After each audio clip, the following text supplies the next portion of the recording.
Welcome back, ladies and gentlemen, to the latest edition of the Woke Bros. Of course, I'm your co-host, Big Wos, aka Wos and Nando, joined as always by my brother on the west side of Los Angeles, sun-kissed as ever, as is always the case, even in the dead of LA winter.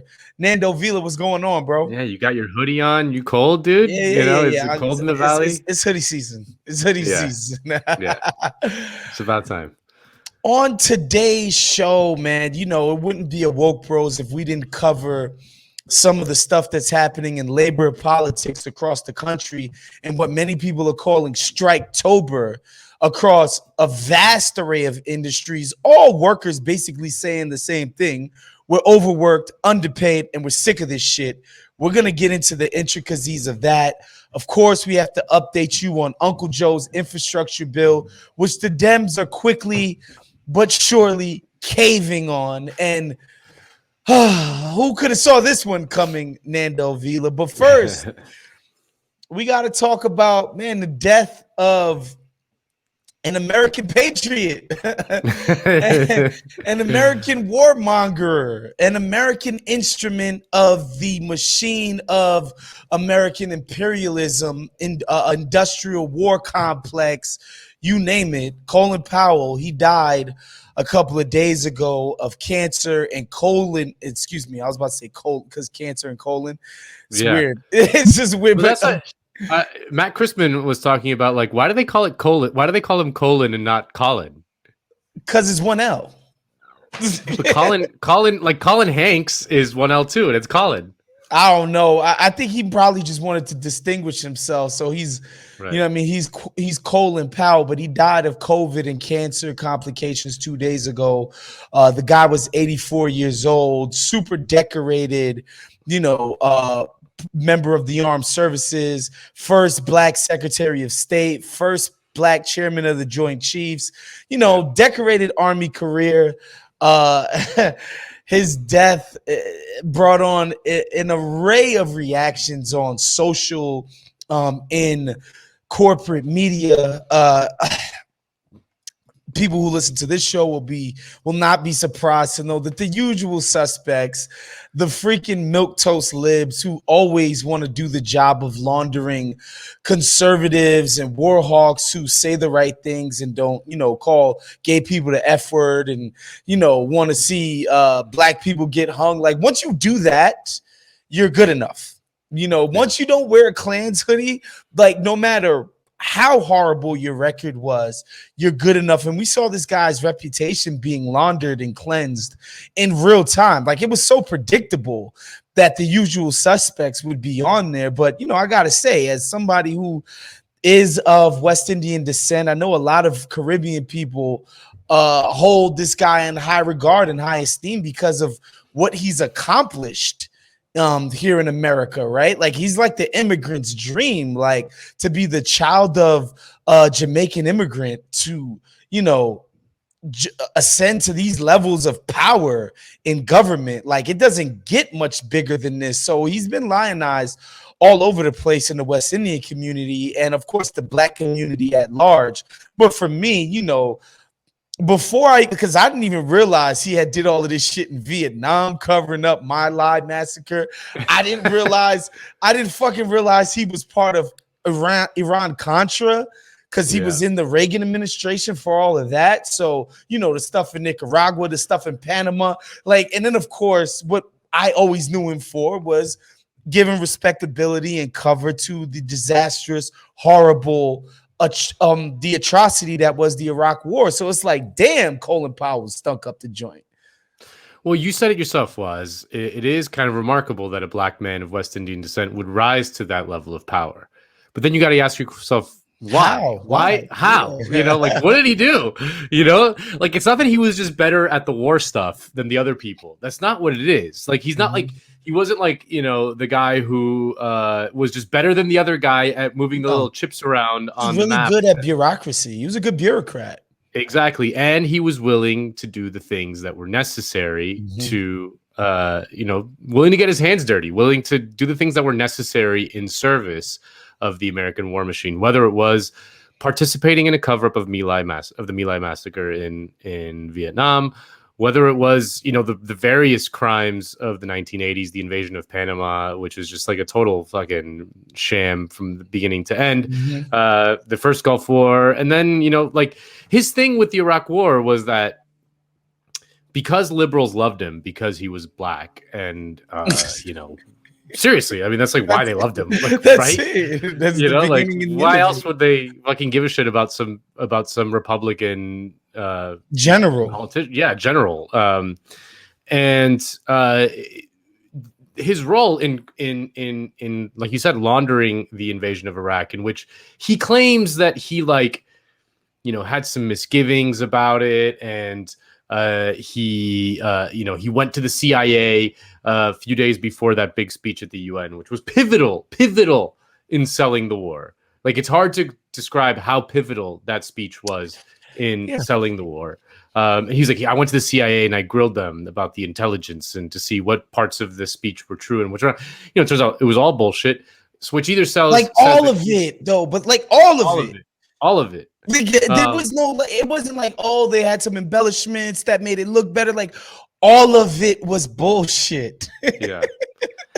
I mean, and the thing is, you know it's bullshit because the United States had already invaded Iraq in 1991 and had basically imposed a brutal sanctions regime from then on, then continuously bombed the country from then on. Like, by the time the United States invaded in 2003, the country was already destroyed. You know, like, this idea that they had like all these kind of sophisticated weapons and shit was just an absolute fantasy to anyone who could read a little bit, you know? And Colin Powell was pivotal in giving that air of respectability because he had so much personal prestige as the first black chairman of the Joint Chiefs of Staff, first black Secretary of State, well-spoken guy, you know, media darling. He just radiated gravitas. Like, he just did. Like, they all just looked at this guy as he's a serious guy, right? And you know, part of it too is, and it's hard for people to remember this because George W. Bush has faded from our memory, and the Will Ferrell as Farrell impersonations have faded from our memory. But liberals thought George W. Bush was a clown. He was an idiot. That he was just some freaking, you know, just the worst incantations of nepotism and corruption and all of that stuff. Just like, this dude is the former president's party boy son that just got foisted into this office by just being in proximity to that family and his dad, and that he was an unserious person. But that Colin Powell would put his name behind this. Liberals was like, I mean, come on, it's Colin Powell.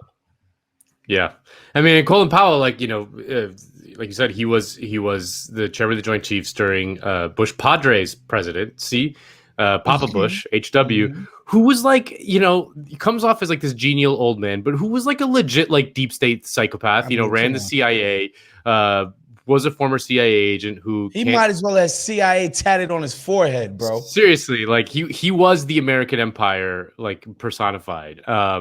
And so there is no redeeming qualities to someone like Colin Powell. He is evil. Like, he's just like straight up evil.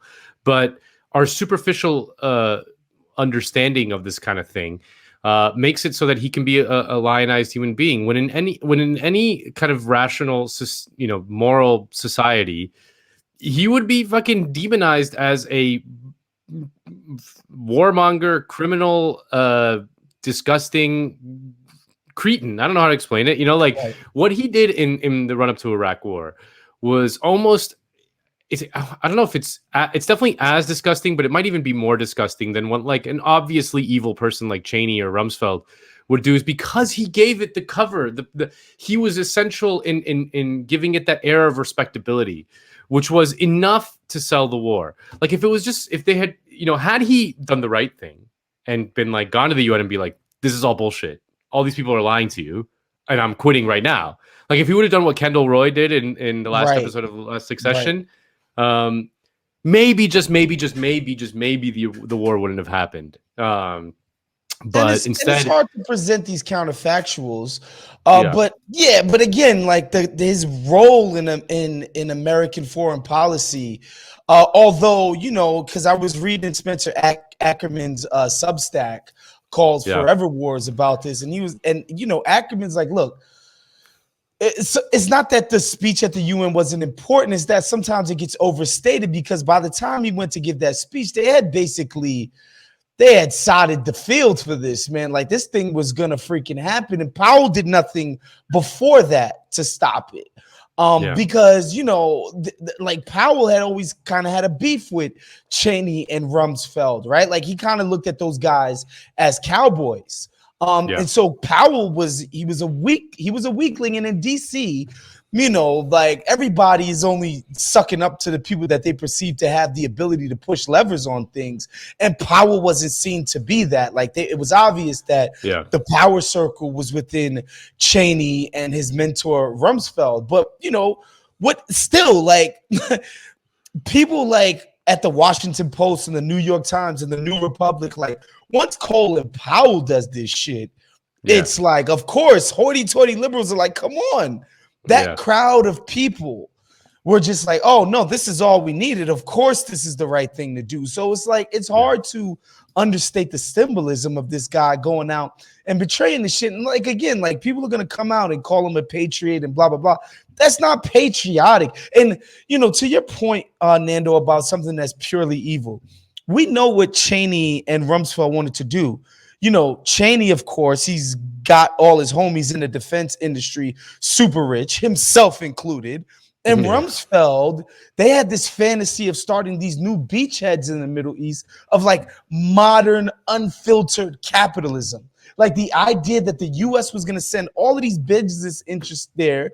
They were going to, basically have a base in the Middle East to influence the region. And how they would run that country was like this just straight up capitalist fantasy land. Like, they had actually, at least they had designs on some shit that was like huge in their heads. Colin Powell did this just out of careerist bullshit. Oh yeah. Like, that's it. Right. Those guys, those neocons were like true ideologues. Like, they wanted like a full-on American empire, like the Roman Empire. You know what I mean? Like, imposing our shit, like, obviously that's evil. Like, I don't support that shit. But there is something more slimy about just the fucking, the self-interested, career, driven bureaucrat who's just like is good at playing the game. He just wanted to keep these kinds of jobs rolling. And so he didn't want to go against the grain. That's it. But you know what he did was? He endorsed Obama. He endorsed Barry. Give me a fucking He endorsed Barry. And so the libs fucking loved him. And the libs already loved him, but like once he endorsed Barry, it was like, he could do no wrong. I gotta read Joanne Reed's tweet in reaction to because we do want to talk about the different reactions that sort of unfolded outside of Colin. Yeah, because the reactions are funny to me, because one of the asymmetries in American politics that we talk about a lot is that Democrats love, like liberals and Democrats love Republicans, and they love to rehabilitate Republicans. Like a little, like you said, in 2004, I remember I went to the Vote for Change tour.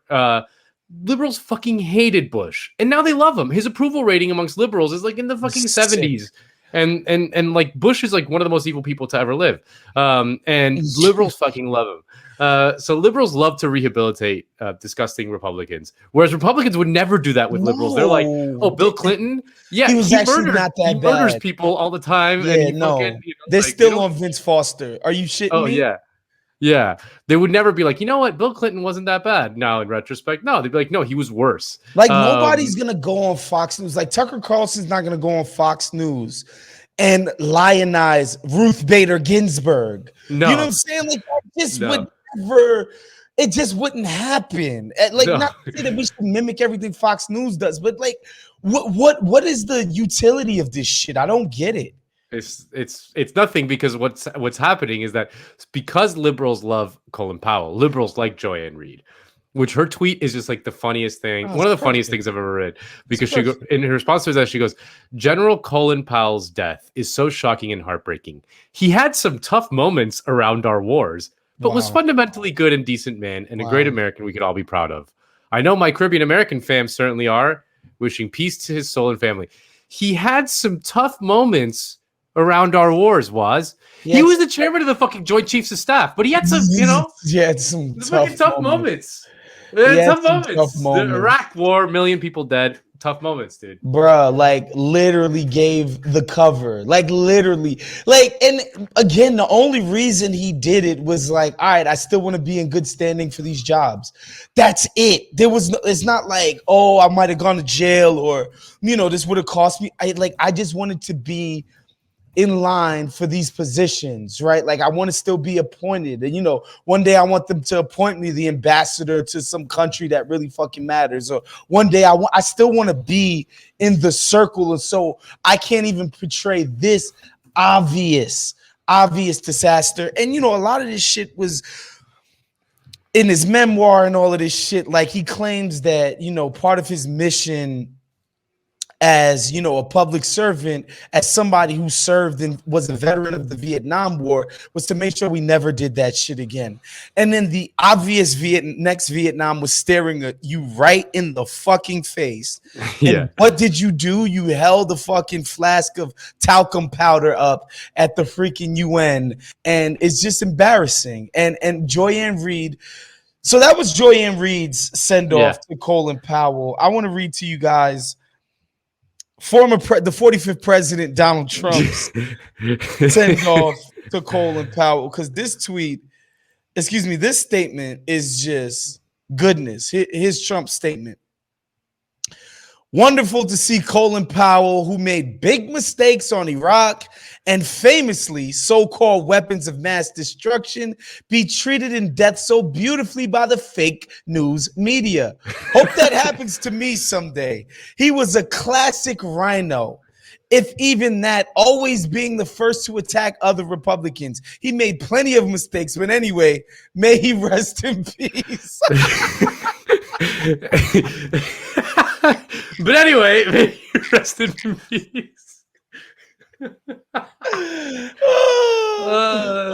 It's just, again, it's the asymmetry in American politics. Like Donald Trump represents the id of the Republican base, right? Yes. Like they love him. They fucking hate Colin Powell. They fucking hate him. Your average Trump voter. And so he understands that. And and the rhino thing, it's like, Colin Powell is just another. To the base, he's just another Mitt Romney. He's just another Jeb Bush. He's just another quote-unquote respectable Republican who has absolutely no constituency whatsoever, actual constituency amongst the base. Like, they don't care about deregulation. They don't care about tax cuts for Jeff Bezos. They don't care about any of this shit. But that's all these dudes give a fuck about. And so Trump just understands, like, not only does he suck as a Republican, he made one of the worst, biggest blunders in the history of American foreign policy. He was right there in lockstep with George W. Bush. It's just perfect. And then, of course, we got to play because it's important. Because, like, it's important that we do the three contrasts, right, Nando, and the three black people that we're going to show you here. Colin Powell, who's basically conservative black elite. Joyanne Reid, who's liberal black elite. And they love each other. Of course, and they love each other. And then there's Stokely Carmichael, a.k.a. Kwame Ture, on Colin Powell's assertion that the military is a fantastic way for black people to rise up in American society. Please play the clip, Sean. Military is an excellent way for a black person to advance. I cannot see how anyone can tell me that the best way for one to advance is by being a hired killer. Even I don't see why we have ROTC on campus. We fought to put it off. You mean to tell me the only way we can advance is by being killers and killers of the enemies of American imperialism? Because who do we kill? We don't kill our enemies. Do we go to Azania, South Africa and kill de Klerk? Do we kill the Ku Klux Klan? Do we kill racist policemen? No, we kill Arabs who ain't doing nothing against us. We don't even know them. They've never done anything against us. So it is clear here that Mr. Powell is a liar. Mr. Powell is a traitor to his people, and Mr. Powell is a traitor to humanity, and Mr. Powell accepts that position. That position was made again, and don't you ever forget it, because of Dr. Martin Luther King. If you love King, you can never love Powell. If Powell. you were in a position to advise someone who had attained the position of general in the U.S. Army and was offered the chair of the Joint Chiefs of Staff, what would you have said? Blow it up. The Pentagon? Blow it up. Obviously, Kwame Ture has not changed in very many respects. I have changed, please. I'm more knowledgeable, I'm more experienced, and I'm more determined to destroy America. I love you. Just Blow it up. Colin Powell is a traitor to his people. Colin Powell is a traitor to humanity. you see the contrast in these three different type of blacks: the black radical, the black warmongering, fucking military industrial complex, fucking ambassador, and the black liberal elite. Like you see where the three diverge and where they converge, like it's just so obvious. And so, again, I know that Julianne Reid is like a whooping girl on this show because she's just so she's just the perfect encapsulation of everything that we fucking hate about the libs. Like, yes, she's a black woman. Yes, she's very successful, but what does she fucking stand for? The status quo. Julianne Reid would have it her way, still motherfuckers in the project, still motherfuckers in Mississippi, poor as fuck. Every equality would remain the same, but guess what? There would be a couple more Negroes on the board of Google. That's it. Yeah. That's it. And nothing would change. Yeah. Anyway, we move on from that to the latest on the infrastructure bill, where Joe Manchin is cleaning the Democrats' clock once again on the single most important legislation of a Democratic president since the Affordable Care Act. And so, Nando, tell us the latest on the Dems and their never-ending quest to just fold at every turn. So, as we've talked about before, the $3.5 trillion bill, which was already a compromise down from the $6 trillion bill that Bernie and some of the progressives kind of wanted originally as part of the reconciliation package. One of the big focuses of it was climate change, right? We fucking got to do something about climate change at some point. If not, we're pretty fucked, it's not going to be pretty. And so this is one of the few opportunities we have to do something meaningful on climate change. It's very likely the Democrats will lose the House and Senate in 2022, which means that, we're not going to be able to do anything at the earliest till 2024, which is already, a long time from now. That's assuming the Democrats even win it back in 2024, which is unlikely. So this is seen as one of the last opportunities. Obviously there's a bunch of other good stuff in there. Child tax allowance, which is desperately needed by, any family that's not rich. Joe Manchin said he wants to means test that to make sure that people making $60K don't get it. As if $60K is some gets you anywhere. Yeah. Oh my God, bro. And there's some free community college stuff there. But the centerpiece of the climate legislation was something called the CEP. It's like the Clean Energy Program or something like that. I forgot what it is. It's CEP. And it basically was a massive subsidy from the federal government to dirty producers of electricity, mostly coal and gas, which is the second driver of climate change in the United States after cars, to essentially basically phase out their dirty production to clean energy. So the government would essentially give them a massive amount of money to just do that, and if they could phase out over a certain amount of years, year by year, they would keep getting this massive federal, literally a check from the federal government that was just like that. Joe Manchin originally was open to the idea, blah, blah, blah. They had consulted with it. And now he's just no, that's not happening. It's not happening. It's not happening. It's out.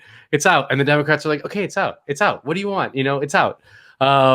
So the whole thing seems to be now kind of falling apart because you kind of needed something on climate change, the other human infrastructure stuff would be nice, but climate change, man, we got to do something about it at some point.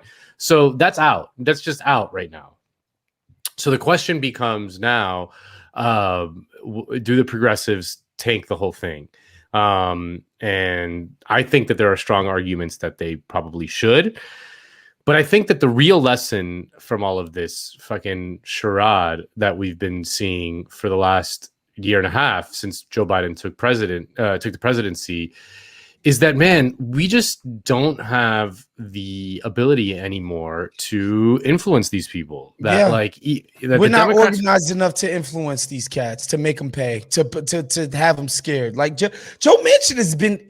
Look, other prominent Democrats have been public. They've gone on big news shows, TV shows to crush this guy, to kill him. They're taking out ads. They're trying to muddy the waters for Joe Manchin. He's been resolute in his stance that, like, fuck you guys. Fuck you guys. Fuck all of you guys.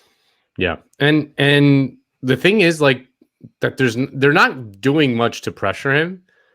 And the thing is, even if they did do, which is annoying, you know, like, Biden could be fighting harder. Like, it is ironic that the guy Biden fighting could be doing more. Mm-hmm. Yeah, it is ironic that the guy fighting hardest for Biden's agenda is Bernie, right? Mm-hmm.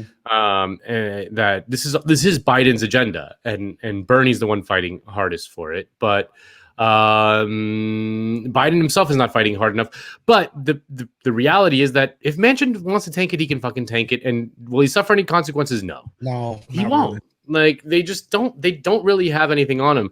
And you know, it just goes to show, like, as we watch this unfold, like, well, I think you and I have been watching this kind of as spectators, really, like the way we would watch the Super Bowl or something. Yep. Like, maybe you want one side to win, you know, but you don't have the ability to influence it in any way, because at the national level, Democratic input has been hollowed out, because the Democratic Party has abandoned its working class base. It has collaborated in the destruction of labor unions, and as such has no ability to rally the only thing that can counter capital, which is, you know, people power.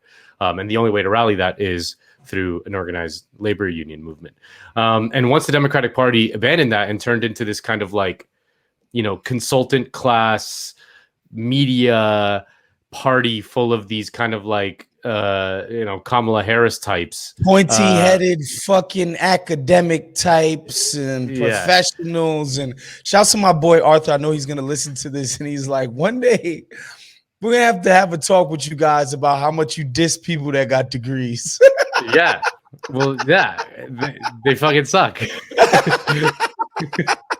Especially those with advanced degrees. If you got your little BA, all right, you're probably not the worst person.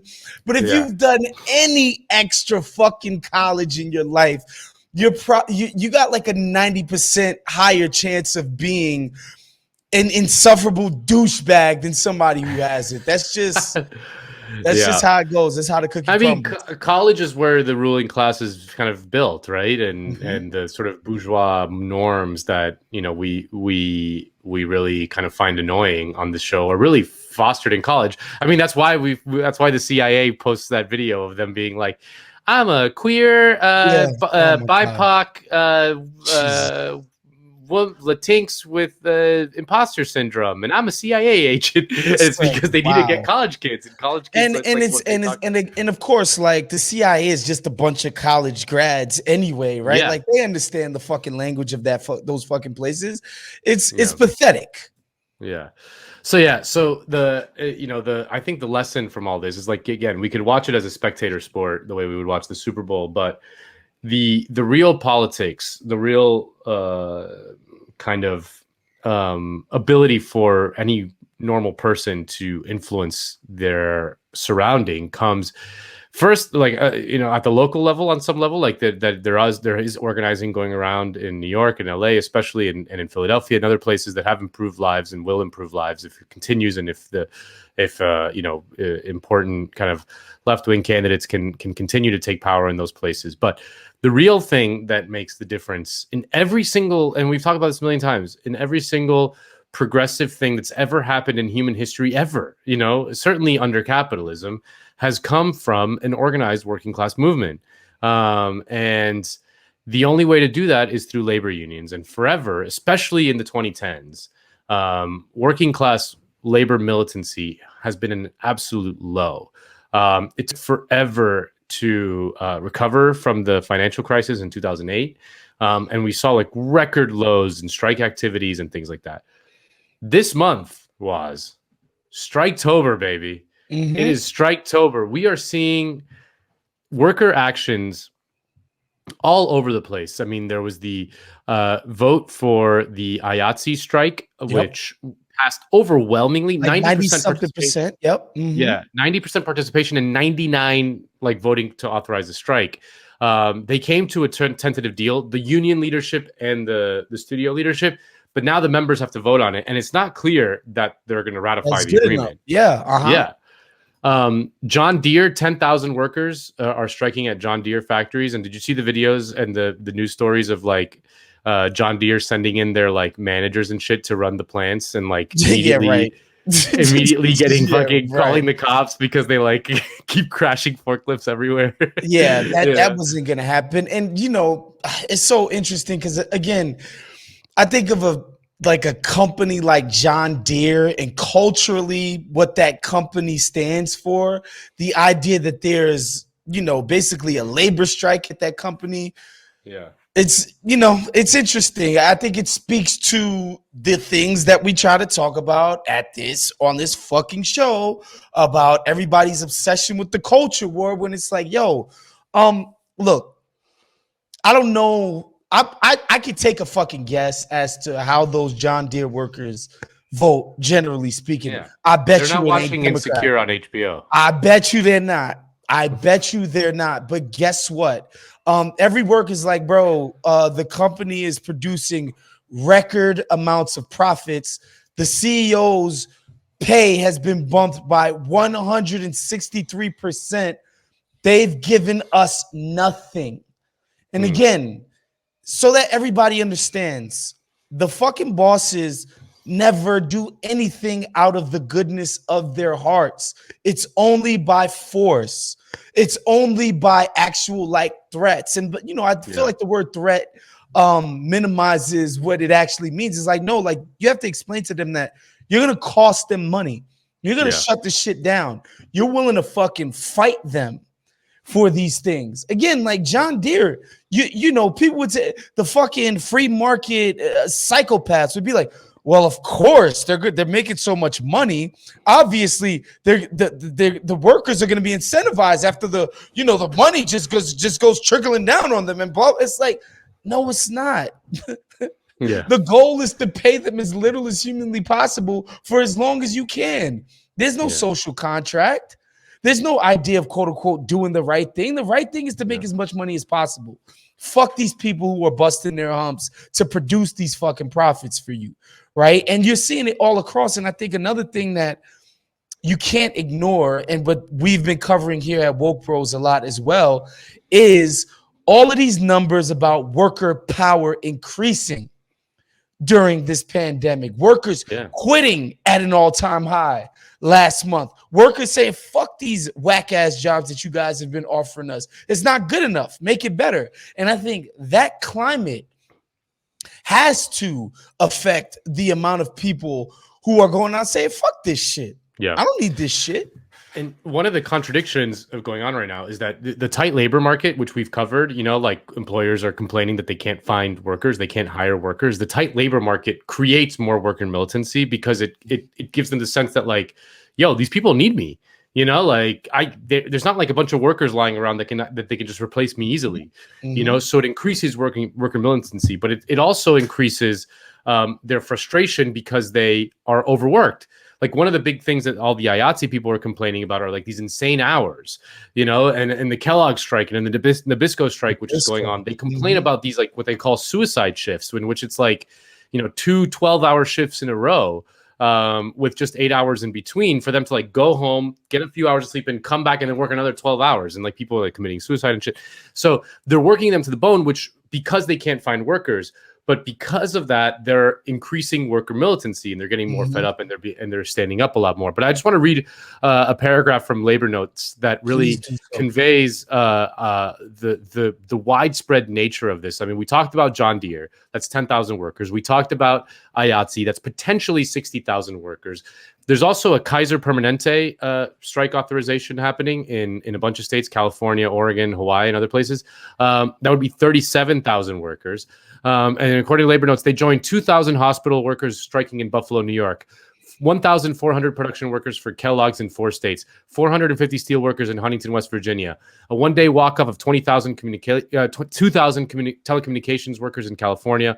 Also since October 1st, 1,000 Alabama coal miners, 700 nurses in Massachusetts, 400 whiskey makers in Kentucky, 200 bus drivers in Reno, Nevada, in addition to nearly recently settled strikes by 2,000 carpenters in Washington, 600 Frito-Lay workers in Kansas, and 1,000 Nabisco factory workers at 5 plants across the country. We haven't seen this in a long, long time. You know, all converging at once. That shows that there's like these structural issues that people after COVID, especially like workers who were, you know, on the front lines, what they called at the time essential workers, and we're like, okay, we'll do this for a while.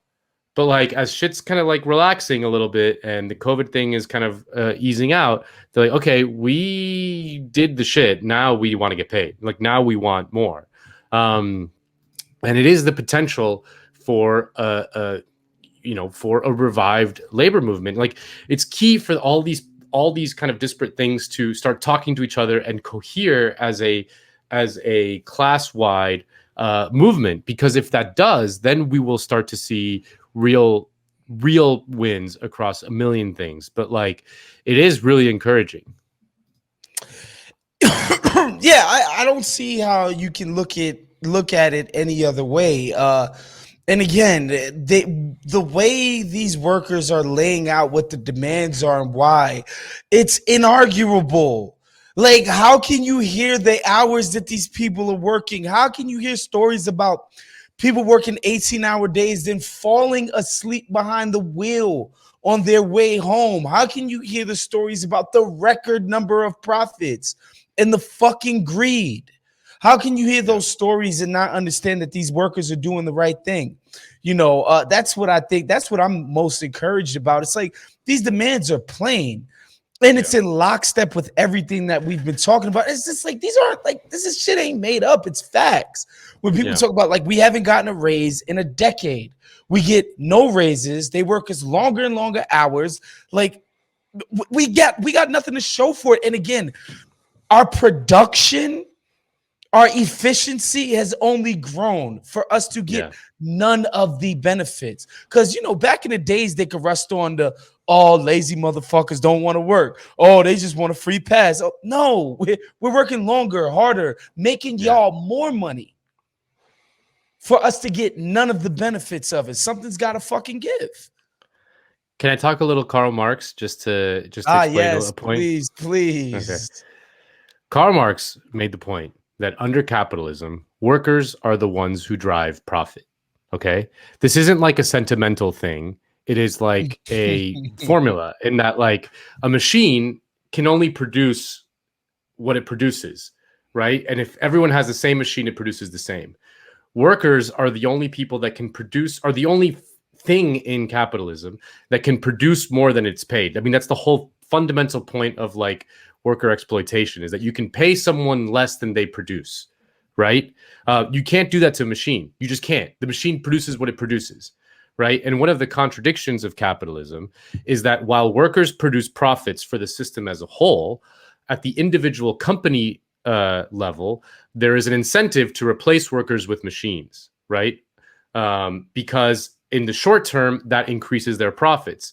But then once the machine the technology gets adopted across the whole system and everyone has it, then that evens out. Like it cancels each other out. And then the profits from the whole system start to collapse, right?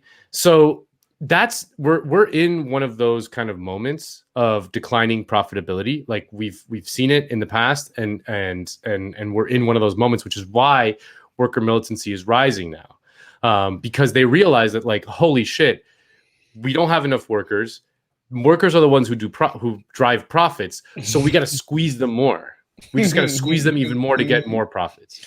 Yeah, that's the fundamental reality. And again, when you talk to these fucking free market freaks, right? They're gonna talk to you about this pie in the sky way in which capital works. Where it's like, nah, they're gonna even it out because there's gonna be so much competition for the work, and there's gonna be all these other great jobs that the free market enterprise guys are gonna have, and it's gonna even out, and it's gonna work, and it's gonna blah blah blah. It's like, no, you dumbass. What they're going to do is try to extract every single last ounce of juice. It's the same as the slave master. I'm sorry. I know I make that fucking comparison almost every single week on here, but it's no different. It's not like these slave masters like, oh, let me take pity on these slaves. It's like, no, actually, let me be worse to these cats. Let me make sure I enact slave fugitive laws. I just keep taking it further and further and further. It's no different than what the capitalists do in our society. Sure, you're not getting a lash to your back. You're just working yourself to death. Yeah. Striketober, dude. Striketober. Yeah, I love baby. it. It's super encouraging to see all of this union movement. It's crazy. And more and more industries are figuring out like, yo, we gotta fucking unionize against these cats. Yeah. And I did a Jackman video a few weeks ago or months ago, I don't remember what it was, about the upcoming Teamsters election. I mean, that's gonna be one to watch because the Teamsters are still kind of the one of the more powerful, if not the most powerful union in the United States. And with all this supply chain business that we're seeing in the news, like their supply chains are in crisis right now. Guess who fucking greases the supply chains? It's the fucking Teamsters. Yeah. And there's an election going on because Jimmy Hoffa Jr. Retired this year. And he had been president of the Teamsters for a long time, and was kind of a establishmentarian, probably corrupt, but establishmentarian, kind of go with the flow guy, not challenge the capital and all that stuff. And there is kind of an insurrection going on within the Teamsters of a reform candidacy group called TDU. Teamsters for Democratic Union. We had those guys on at Jacobin, and we did a whole segment on it. But the election is going to be decided, I think, in November. And should they win, and should they put the squeeze on at this moment? I mean, capital is on its knees right now. Now is the moment to strike.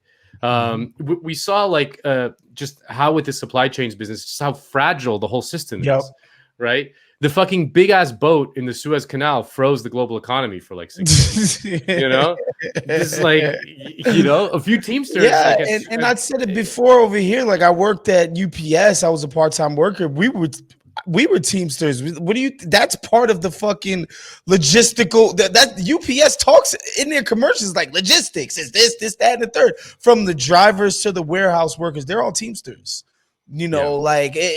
Look, man, this is the time. This is, and they running scared because of all of the bitching and hand wringing they doing. Yeah, everywhere in the media, it's about it's inflation and the workers, and you gotta stop unemployment. It's like, bro, none of that shit's gonna work. People have figured out that they're getting completely screwed over and gypped. That like people have figured it out and they're like, fuck you, bro. Shape up. Yeah. Anyway, that's our show for this week. I would suggest you guys stay up on Jacobin. A bunch of people covering Striketober. You can just Google Striketober. It's all over the place. And keep up on that. Obviously, we're going to keep monitoring the infrastructure bill. And let me just read Donald Trump's Colin Powell obituary or send-off because it's the best thing that I've ever seen in my whole life. The 45th president of these United States of America. Wonderful to see Colin Powell, who made big mistakes on Iraq and famously so-called weapons of mass destruction, be treated in death so beautifully by the fake news media. Hope that happens to me someday. He was a classic rhino. If even that, always being the first to attack other Republicans. He made plenty of mistakes, but anyway, may he rest in peace. I don't know what it's hard to pick out what my favorite part of that is. It could be. I hope that happens to me someday. Yeah, I think that's the one. Trump hoping even in death that people say nice things about him. Yeah, and either that or like anyway, rest in peace.